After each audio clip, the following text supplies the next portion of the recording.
ఈరోజు నంబూరులో గౌరవ ముఖ్యమంత్రి శ్రీ నారా చంద్రబాబు నాయుడు గారి నేతృత్వంలో ఆయన ఆధ్వర్యంలో స్వచ్ఛాంధ్ర స్వచ్ఛ దివస్ ఈ కార్యక్రమం ఇనిషియేట్ చేస్తా ఉన్నాం.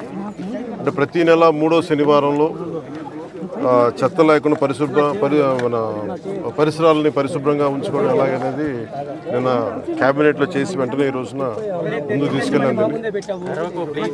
అంటే శుభ్రత అంటే ముఖ్యంగా మనకి కరోనా లాంటి పరిస్థితులు వచ్చినప్పుడు శుభ్రత ఎంత అవసరం అనేది మహమ్మారులు వచ్చినప్పుడు అర్థమవుతూ ఉంటుంది. ఒకవైపు 2047లో అద్భుతంగా భారతదేశం ముందుకెళ్ళాలి, ఆంధ్రప్రదేశ్ ఎదగాలనుకున్న దాంట్లో చాలా కీలకమైనది పరిశుభ్రత. ఆ పరిశుభ్రతని ఇది కల్చర్ అవ్వాలనేది ముఖ్యమంత్రి గారి ఆలోచన. ఇది కేవలం ఒకళ్ళిద్దరు చేసి క్లాప్ మిత్రాలు లేదంటే మనం మన చెత్తను బయటపడేయటం కాదు. బాధ్యతగా ప్రతి ఒక్కళ్ళు కూడా సోర్స్ నుంచే దాన్ని సపరేట్ చేసే విధానం.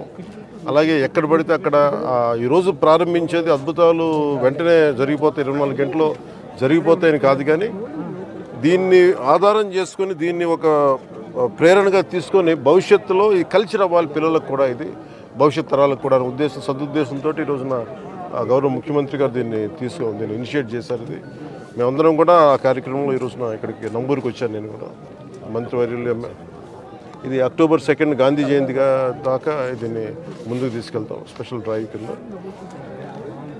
ఈ సందర్భంలో నేను ప్రతి ఒక్కరిని కోరుకునేది కూడా మన ఈ చెత్త నుంచి సంపదని సృష్టించేది అలా సర్క్యులర్ ఎకానమీ. అంటే ఈరోజు మనం చూస్తే మనం ఏదైతే మనం తినిపడేసిన వ్యర్థాలు అయితే ఏవైతే ఉన్నాయో ఒక్కొక్కటి చూస్తూ ఉంటే ఒక్కొక్కటి ఆ చెత్తని కూడా చూస్తే ఒక్కొక్కటి కిలో 15 రూపాయలకి అమ్మగలిగి దాని నుంచి వర్మీ కంపోస్ట్ తయారు చేయడం, రకరకాల సంపదని సృష్టించే మార్గాలు చాలా ఉన్నాయి. అవన్నీ పర్యవేక్షించాము ఇవన్నీ. సో దాంట్లో భాగంగా ఇది ప్రతి ఒక్కరూ ప్రేరణగా ఆదర్శంగా తీసుకొని ఈ కార్యక్రమం సాగుతూ ఉంది. కృష్ణా వరదల సమయంలో నిలబడ్డ కార్మికులందరికీ కూడా ఈ రోజున సన్మానం చేయడం జరిగింది, దాదాపు 35 మందికి. నేను ఇది ఆల్రెడీ స్టార్ట్ చేసాం లాంగ్ బ్యాకే. ప్రత్యేకించి ఈ క్లాప్ మిత్రాస్కి జీతాలు పెంచాలి అనేది కూడా చాలా రోజుల నుంచి ఉంది.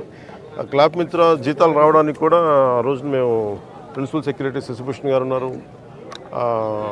మొత్తం వీళ్ళందరి దగ్గర నుంచి తీసుకొని ముందుకు తీసుకెళ్ళి క్లాప్ మిత్రకు సకాలంలో జీతాలు గత ప్రభుత్వంలో బకాయిలు ఉన్న జీతాలను కూడా వెంటనే చెల్లించడం జరిగింది. అలాగే నా దృష్టికి తీసుకొచ్చింది ఎంపీడీఓ గారు కానీ మిగతా ఉన్నతాధికారులు ప్రతి ఒక్కరు కూడా వాళ్ళ జీతాలు పెంచాలనే ఒక ఇది ఉందని రిక్వెస్ట్ ఉందని అడుగుతా ఉన్నారు. దాన్ని ఖచ్చితంగా పరిశీలిస్తామని చెప్తాం. పారిశుద్ధ్య కార్మికులకి చాలామంది ఇంకా టెంపరీగా చేస్తున్నారు, చాలా ఇబ్బందులు పడుతున్నారు. మురుగు కలెక్ట్ చేయడం అనేది మనం జనరల్గా పబ్లిక్ అసలు ఆలోచించడానికి ఇష్టపడరు. అలాంటి మురుగును వాళ్ళు డైలీ కలెక్ట్ చేసి గ్రామాలు చూపుతున్నారు. వాళ్ళ సమస్యల పరిష్కారం విధంగా ప్రత్యేకించి ఇది నాకు పంచాయతీరాజ్ స్థాయిలో వచ్చేయని నేను చేయగలుగుతాను. తర్వాత క్యాబినెట్లో ఒకసారి దీని మీద అంటే ఒకసారి క్షేత్రస్థాయిలో పరిశీలించాలి. ఇది అంటే క్షేత్రస్థాయిలో ఒక పరిశీలించి ఇప్పుడు వచ్చి కూర్చొని అంటే కొన్నిసార్లు పనులు చేసేటప్పుడు దాని పర్యవేక్షణ, అలాగే నాకు కొంత క్షేత్రస్థాయి పరిశీలన అవగాహన, దాని మీద ఒక పరిష్కారాలకు మనం బలంగా వెళ్ళచ్చు. దీనికి కొంత మోటివేషన్తో చేయాలి.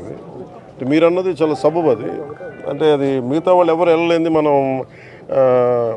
చెయ్యాలి అనేది మనం వదిలేస్తాం. కొంచెం అది దాన్ని ఎట్లా కరెక్ట్ చేయాలని ఆలోచన ఉంది. ఖచ్చితంగా దాన్ని తీసుకెళ్తాం.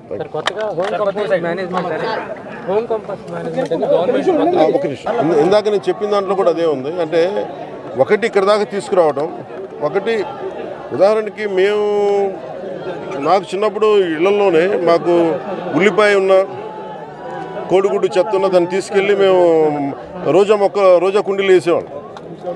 సో అంటే అది సహజంగా ఉండే తిరిగి రివైవ్ చేయాలి. అది కొత్తగా ఉన్నది కాదు, కానీ అలా కాకుండా కొంచెం దీన్ని సైంటిఫిక్గా మెథాడికల్గా చేయాలంటే అది కూడా అట్ సోర్సు ఇళ్లలోనే కొంత వ్యర్థాలను తగ్గించేలాగా. అలాగే హాస్పిటల్ నుంచి వచ్చేది ప్రత్యేకించింది, అది పొల్యూషన్ కంట్రోల్ బోర్డు అధికారులతో కూడా మాట్లాడాను ఈ మధ్యన. అది కొన్ని హాస్పిటల్స్లో కూడా దానికి కొంత రెగ్యులేషన్ చేయాలి, కొంచెం రెగ్యులేట్ చేయాలి. వాళ్ళు అందరూ డంప్ చేస్తున్నారా అంటే ముఖ్యంగా హాస్పిటల్ హెజార్డస్ వేస్ట్ బయటికి రాకూడదు. అది ఎంత వస్తున్నాయనేది అది కూడా ఒక దృష్టిలో ఉంది.